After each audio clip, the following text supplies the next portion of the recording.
दोस्तों आज के एपिसोड में हम देखने वाले हैं कि बेन पर सेलेस्टियल सेपियन केस कर देता है कि उसने गैर कानूनी तरीके से सेलेस्टियल सेपियन की पावर का इस्तेमाल किया और एक नया यूनिवर्स बनाया। तो क्या बेन उन सेलेस्टियल सेपियन से वो केस जीत पाता है, ये आगे एपिसोड में देखेंगे। लेकिन उससे पहले दोस्तों आप लोग लास्ट में चैनल को सब्सक्राइब करना भूल जाते हैं, इसीलिए अभी चैनल को सब्सक्राइब करें। तो अब बिना किसी देरी के वीडियो स्टार्ट करते हैं।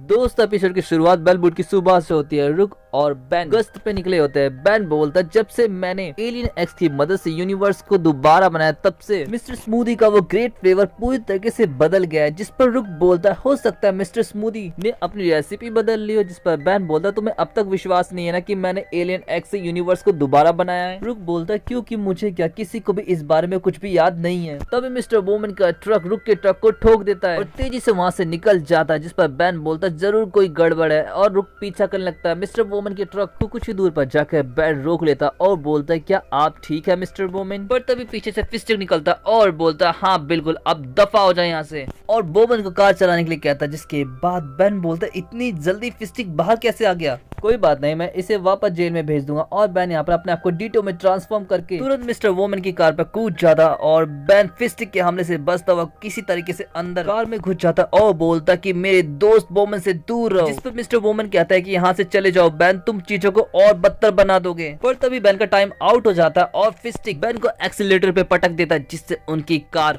खाली गोडाउन से जा टकराती है। लेकिन बेन ब्लॉक्स में खुद को जल्दी से ट्रांसफॉर्म कर लेता है और फिस्टिक के साथ मिस्टर वोमन को बचा लेता है। तभी वहाँ पर रुक आता है। बेन बोलता है कि रुक दोस्त, तुम थोड़ा सा लेट हो गए, चलो अब इसको इसकी सही जगह पहुंचा देते हैं। और दूसरे पल हमें फिस्टिक, रुक और बेन को प्लम्बर स्टेशन दिखाया जाता है। रुक फिस्टिक को उसकी सेल की तरफ लेके जा रहा था, तभी बेन और रुक को आवाज आती है कि मेरे क्लाइंट फिस्टिक को छोड़ दिया जाए। मैंने सुना है कि जब आप लोग मेरे क्लाइंट को लेकर आ रहे थे तो हथकड़ियां ठीक से बांधी नहीं गई थी। सॉरी, मैं अपना इंट्रोडक्शन देना तो भूल ही गया। मैं हूँ चेजमत, इंटरगैलेक्टिक कानून का वकील, ना कुछ आगे ना कुछ पीछे, बस चेजमत। बेन बोलता, तुम्हारे क्लाइंट ने एक डिलीवरी ट्रक को हाईजैक किया, दुकान को उड़ा दिया और मुझे भी मारने वाला था। तभी चेजमत के पीछे से मैजिस्ट्रेट पेटेलेडे आते हैं और बोलते हैं, बेन फिस्टिक को जाने दो। पिछले बाकी सभी की तरह यहाँ पर रुक बताता है, चेजमत ने फिस्टिक की नहीं बल्कि कई और एलियन क्रिमिनल्स की भी बेल करवाई है। जिस पर रुक बोलता है, ये बहुत गलत बात है। चेजमत बोलते, पूरी दुनिया ही गलत है। ओ हाँ बेन, ज्यादातर गैरमैन अपना दिमाग साइंटिफिक तरक्की में लगाते हैं, पर मैंने अपना दिमाग का इस्तेमाल एक लीगल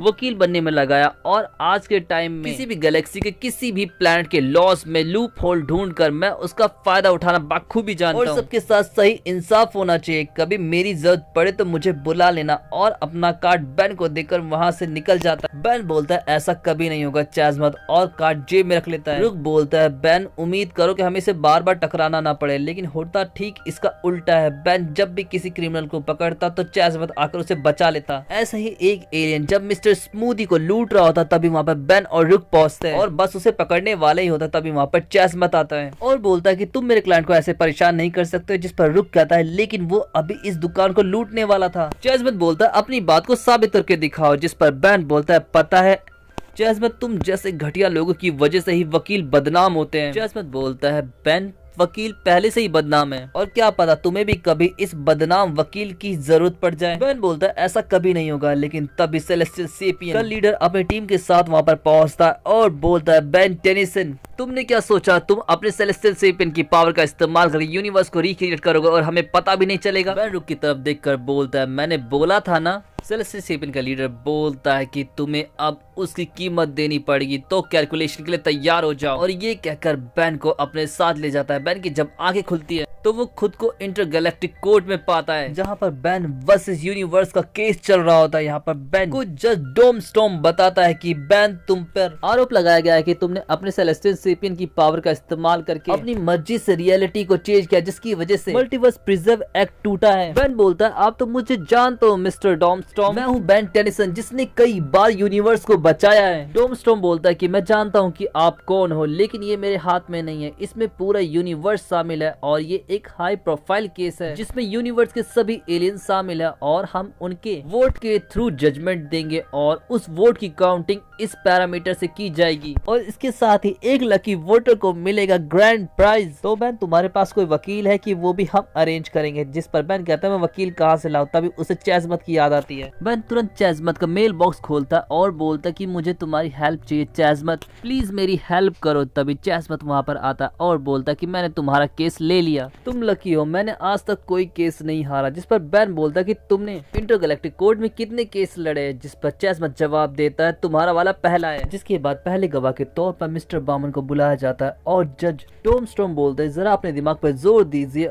और बताइए क्या मुलजिम के साथ आपका कोई मनमुटाव है? और एक मशीन के थ्रू अब तक जितना बैन ने नुकसान किया होता है वो बामन को दिखा देते, जिसकी वजह से बैन के खिलाफ वोटिंग जाने लगते हैं। तभी चैजमत बोलता है कि मैं मिस्टर बामन से कुछ क्वेश्चन करना चाहूंगा और वो मिस्टर बामन से पूछता है क्या आपको लगता है कि मुलजिम बैन पूरी यूनिवर्स को वापस बना सकता है? जिस पर मिस्टर बामन कहता है मेरी पर्सनल प्रॉपर्टी को डैमेज करने के सिवा बैन कुछ और करने की काबिलियत नहीं रखता है। चैजमत बोलता अब आप जा सकते हैं। जिसके बाद सेलेस्टियल सेपियन रुक को वहाँ पे बुलाते हैं। रुक आते ही बोलता है बैन मैंने तुम्हारे लिए वोट किया था, क्या मैंने ग्रैंड प्राइज जीता? सेलेस्टियल सेपियन का लीडर रुक के पास आता है और पूछता है क्या आपको लगता है कि आपका पार्टनर बैन टेनिसन लगातार रूल्स को तोड़ता रहता है? जिस पर रुक साफ इंकार करते हुए बोलता है किसी चीज को तोड़ने के लिए सबसे पहले उसकी मौजूदगी का पता होना जरूरी है, लेकिन बैन ने कई बार साबित किया है कि उसे रूल और प्रोसीजर के बारे में पता ही नहीं है। सेलेस्टियल सेपियन का क्वेश्चन खत्म होने के बाद चैजमत वहाँ पे जाता है और बोलता है रुक ब्लोम को दिमाग पे जोर डालो और बताओ क्या तुमने उस एनएलआर को फटते हुए देखा था? जिस पर रुक बोलता है वो नकली था, वो तो फटा ही नहीं। चैजमत बोलता है इस स्टेटमेंट को नोट किया जाए माय लॉर्ड, इससे प्रूफ होता है कि कोई भी गुनाह हुआ ही नहीं है, तो मेरे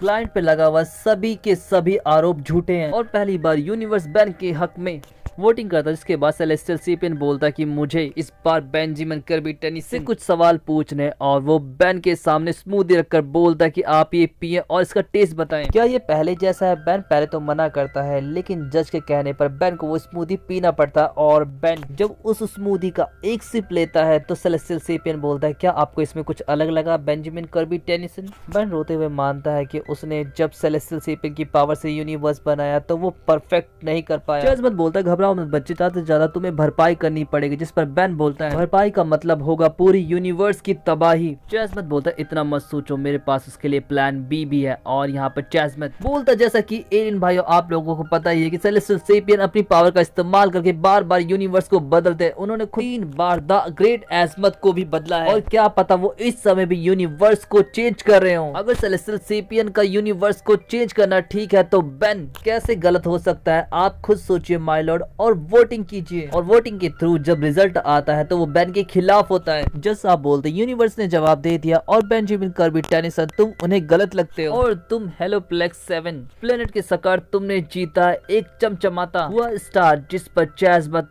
बोलता है ये हालत वैसी जैसे कि मैंने सोचा था और चैजमत जज के पास जाकर बोलता है सर आपको एतराज ना हो तो मेरा क्लाइंट टेट्रामैन ट्रायल कॉम्बैट को इस्तेमाल करना चाहता है। जिस पर जज भी राजी हो जाते हैं और बैन यहाँ पर अपने आप को 4 आर्म में ट्रांसफॉर्म कर लेता है। चैजमत बोलता है कि टेट्रामैन इल्जाम लगाने वाले से लड़ाई की मांग कर सकते हैं और लड़ाई में जीतने वाला विजेता घोषित किया जाता है। लेकिन तभी वहाँ पर सेलेस्टियल सेपियन का वॉरियर आता है, नाम होता है गैलेक्टिक ग्लैडिएटर। बैन जब उसके सामने जाता है तो वो नोटिस करता है कि ग्लैडिएटर कोई भी मूवमेंट नहीं कर रहा है। बैन बोलता है जब तक इसके 2 दिमाग फैसला लेंगे तब तक तो मैं इसे मारकर बेहोश कर चुका हूँ और बैन हमला करता है। लेकिन सेलेस्टियल सेपियन तेजी से उसको टेलीपोर्ट करता है और बैन को भरकर मुक्का मारता है जिससे वो चैजमत के पास पहुंच जाता है। बैन बोलता है चैजमत मैं उससे कैसे लड़ूं जो अपना बार बार रूप चेंज कर रहा है। चैजमत बोलता है कि टेट्रामैन कॉम्बैट में कहीं भी नहीं लिखा कि तुम अपना रूप नहीं बदल सकते और बैन तुरंत अपने आप को आई गाय में ट्रांसफॉर्म करके लड़ने जाता है। लेकिन ग्लैडिएटर उसे भी पीट देता और बैन नॉर्मल हो जाता। रुक बोलता है ये सही समय है बैन एलियन एक्स बनने का। जिस पर बैन बोलता अगर बन सकता तो जरूर बन जाता। बैन बोलता कि मैं ट्राई करता और बैन को इस बार एलियन एक्स मिल जाता है। लेकिन दूसरे ही पल वो अपने आप को वेलिकस और सरीना के सामने खड़ा पाता है। बैन बोलता है मुझे एलियन एक्स का कंट्रोल चाहिए, मैं तुम्हारी और अपनी जिंदगी के लिए लड़ रहा हूँ। पूरा यूनिवर्स खतरे में। जबकि दूसरी तरफ ग्लैडिएटर बैन को बुरी तरह से पीट रहा था। ये देखकर रुक बोलता है कि बैन कुछ कर क्यों नहीं रहा है। जिस पर सेलेस्टियल सेपियन का लीडर जवाब देता है क्योंकि बैन सेलेस्टियल सेपियन की पावर का तभी इस्तेमाल कर सकता है जब वो अपने दोनों आवाजों को किसी एक निर्णय पर ला सके। यहाँ पर बैन अभी भी बुरी तरह से पीट रहा होता है। जिसके बाद हमें बैन को दिखाया जाता है जो सरीना से बोलता है कि तुम दोनों गर्मा गर्म बहस का मजा उठाओ लेकिन तब तक मुझे बस एलियन एक्स को कंट्रोल करने। वेल्कस और सरीना भी राजी हो जाता है, जिसके बाद बेन गैलेक्टिक ग्लैडिएटर को दिखाता है कि कौन किसका बाप है। बेन यहाँ पर उसे टो टू टो फाइट देता है। लड़ाई के बीच में गैलेक्टिक ग्लैडिएटर अपना साइज बढ़ाकर बेन को मुट्ठी में पकड़ लेता है, लेकिन बेन यहाँ पर उसकी मुट्ठी को फाड़ कर बाहर आता है और अब गैलेक्टिक ग्लैडिएटर के सामने कई सारे एलियन एक्स होते हैं। यहाँ पर बेन ग्लैडिएटर को संभलने का भी मौका नहीं देता और ब्लैक होल बनाकर उसमें गैलेक्टिक ग्लैडिएटर को खींच लेता है, जिससे कि वो हार जाता है और बेन यहाँ पर केस जीत जाता है। जॉर्ज स्टॉर्म बोलता है कि बेन ये केस जीत चुका है। इसके साथ ही हमें पता चला है कि बेन ने यूनिवर्स को नहीं बदला, बल्कि बेलिकस और सरीना ने बदला है, इसीलिए उन्हें जुर्माने के तौर पर 5 टेरेनाइट के टुकड़े देने होंगे। सुनकर बेन बोलता है इसका यही नतीजा निकला, 5 बेकार टेरेनाइट के टुकड़े। तभी वहाँ पे चैजमत आता है और बोलता है मैंने कहा था ना कि हम नहीं हारेंगे। तभी चैजमत को उनकी क्लाइंट्स का कॉल आता है और चैजमत के साथ बेन और रुक टेलीपोर्ट होकर प्लमर स्टेशन पहुंच जाते हैं, जहाँ पर चैजमत के क्लाइंट को प्लमर्स ने पकड़ रखा था। यहाँ पर ग्रैंडपा बेन को देखकर खुश होते हैं। बेन बोलता है मेरी मदद करने के लिए शुक्रिया। जिस पर चैजमत बोलता है पहले मेरा बिल तो देख लो बच्चे। और इसके साथ ही एपिसोड यहीं पे खत्म हो जाता है। दोस्तों आपको एपिसोड कैसा लगा जरूर बताएं, वीडियो को लाइक करना, चैनल को सब्सक्राइब करना और इंस्टाग्राम पे भी फॉलो करना ना भूले। पिछले एपिसोड के लिंक आपको डिस्क्रिप्शन में मिल जाएंगे, तो आप उन्हें भी देखना ना भूले। सो मिलते हैं नेक्स्ट एपिसोड में। Thanks for watching, sayonara.